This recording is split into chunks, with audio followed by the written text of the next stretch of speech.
Hi everyone, my name is Erica Watson with Health and Wellness. Today we are joined by Dr. Melissa Trego. She is the Associate Professor and Assistant Dean of Optometric Academic Affairs here at Salus University. Good morning, Dr. Trego. Thank you for joining us today. Good morning. Thanks. All right. So just explain the medical field of optometry. Well, optometry is a really interesting field because it allows you to interact with patients on multiple levels. And it also allows you to be kind of the first line of defense to other systemic diseases.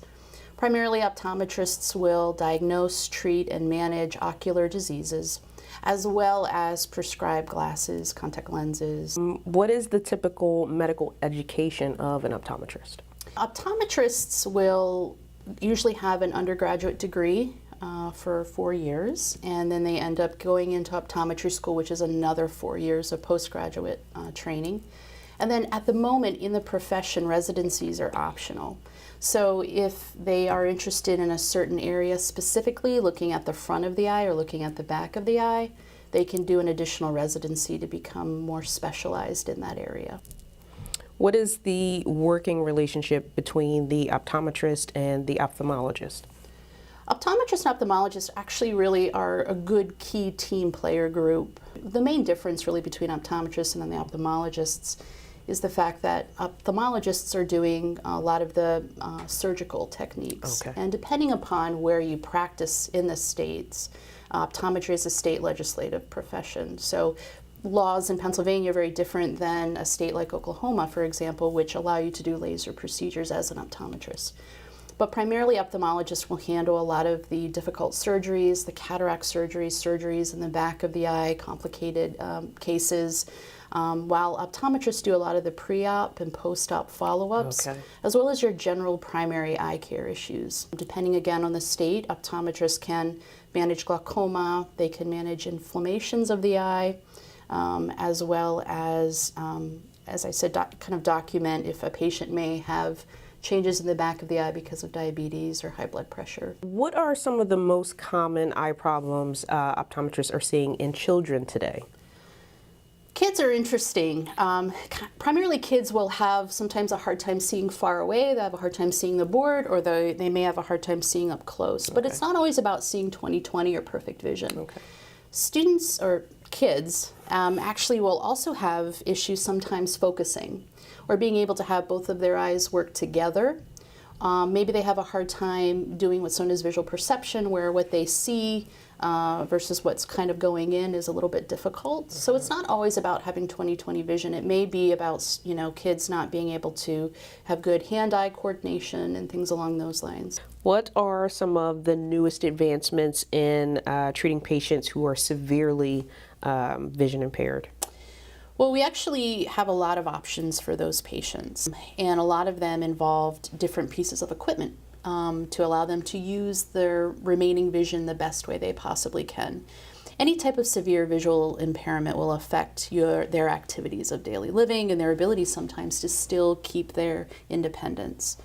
Actually, at the Eye Institute, we have the Feinblum Center, which provides a lot of incredible resources for patients, not just from a social aspect with social workers, but also with different options, with different devices to allow them to be able to get around their kitchen. So we have the incorporation of a lot of occupational therapists, orientation and mobility specialists, as well as optometrists that really help these patients.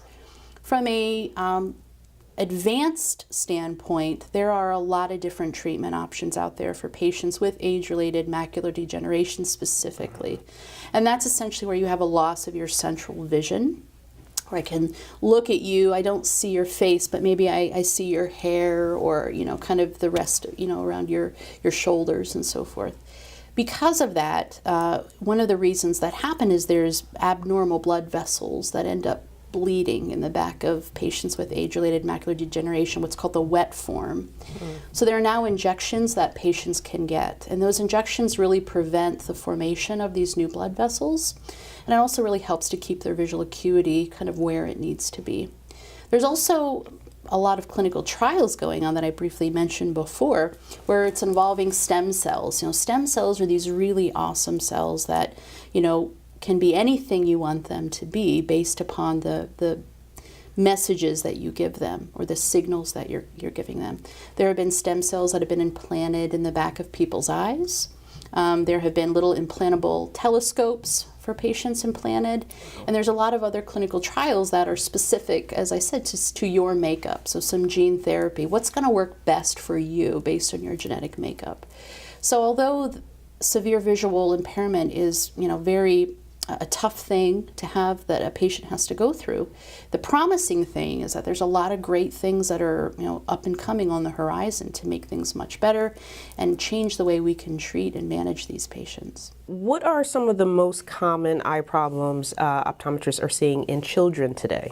Kids today have a world that's much closer, because they are constantly either looking down or have the ability to have it much closer. And there can be what we would call accommodative issues that could potentially happen where, when you're looking at something up close, within your eye, there's a lens that changes and that allows you to have the power to see things up close. So they're constantly up close. So by looking up close, then far away, and up close can sometimes have an effect on their ability to focus or their ability to see things clearly, both at distance and at near. Teenagers and older adults, what are some of the common eye problems? Primarily, you always have refractive errors. One of the things that have happened with a lot of kids that are playing in contact sports, sometimes you have issues of a lot of hits to the head. There are associations where it may be harder for those kids to focus. However, there's sometimes motor vehicle accidents that can occur that can also give you the same thing, where we call traumatic brain injury. The other issue that occurs as we get older is, unfortunately, there are some changes that can occur in the back of the eye, which are a normal part of aging as we get older. And that actually occurs in the lens. And the lens is this focusing structure that's found right here. And as we get older, it gets a little cloudy, and that's known as a cataract.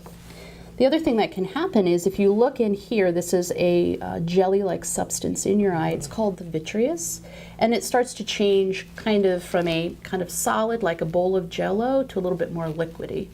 And so sometimes you will see floaters. Everybody has the floaters, right. But sometimes you'll get a big floater.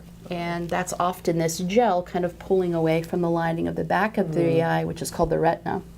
The interesting thing, though, is there's also sometimes glaucoma, and glaucoma is high pressure in the eye. So some patients will have a family history of glaucoma, but typically it's not very painful. You don't really know it's happening unless it's a certain type of high pressure in the eye. But one of the interesting things as optometrists is that when we dilate a patient's eye, where you take a drop and you make that dark area big, it allows us to look in the back and actually visualize your blood vessels without having to cut you open. So we're able to see changes in your blood vessels and things that may be occurring like high blood pressure, diabetes, high cholesterol, sometimes inflammatory diseases. Sometimes if patients have strokes in the back of the eye, we're able to visualize that. So as we get older, the older you get, there's usually a greater chance that things can happen. Age-related macular degeneration is something that can also happen, and that involves the central part of your eye. Glaucoma is more so at the level of the optic nerve. But all of these problems, which is why it's really important to get your eyes examined every year so you can actually take kind of hit them on pretty early. Wow. What are some of the long-term effects or long-term outcomes for patients who undergo LASIK surgery? Primarily, it's a pretty safe procedure. What a lot of patients will complain about is a lot of dry eye complaints. So one of the important things in any patient that's had this procedure is to take care of those complaints. So sometimes they'll have very dry eye, and you want to make sure that you take care of those particular issues. Sometimes they'll also need some modifications as they get a little bit older, and that can occur as well, where you kind of go back in and they modify a few procedures to make it better for the patient's vision. What are some other options today for patients who need glasses like me? There's actually a lot of great options for patients now. I mean, there used to be a point where we had a lot of those rigid lenses before. There's a lot of soft lenses, and there's a lot of different types of lenses. There's actual soft lenses that, of course, can change your eye color, which a lot of patients like. But there's also the ability to have, kind of like how you have a bifocal pair of glasses, you can also have that in a lens. A lot of times, previously, there are also patients that may not be a good candidate because they might have had what's called an astigmatism, which is just kind of the shape of the front of your eye. But now we have lenses that will take care of that. There's also a newer type of lens that's being used more often called a scleral lens, which is often used to fit corneas, which is that front part of the eye that I had showed you earlier, which may be a little bit more difficult to provide better vision for these patients. So there are a lot of options that are available. There's also some surgical procedures where they can actually implant a lens in the front part of your eye to help take care of things like that. Of course, there's refractive surgery. So based upon a patient's need and their age and their health of their eyes, there's a lot more available to patients now than ever before. Okay. Dr. Trego, thank you so much for speaking with us today. Of course, thank you. Thank you for joining us today. We will see you next time on Health and Wellness.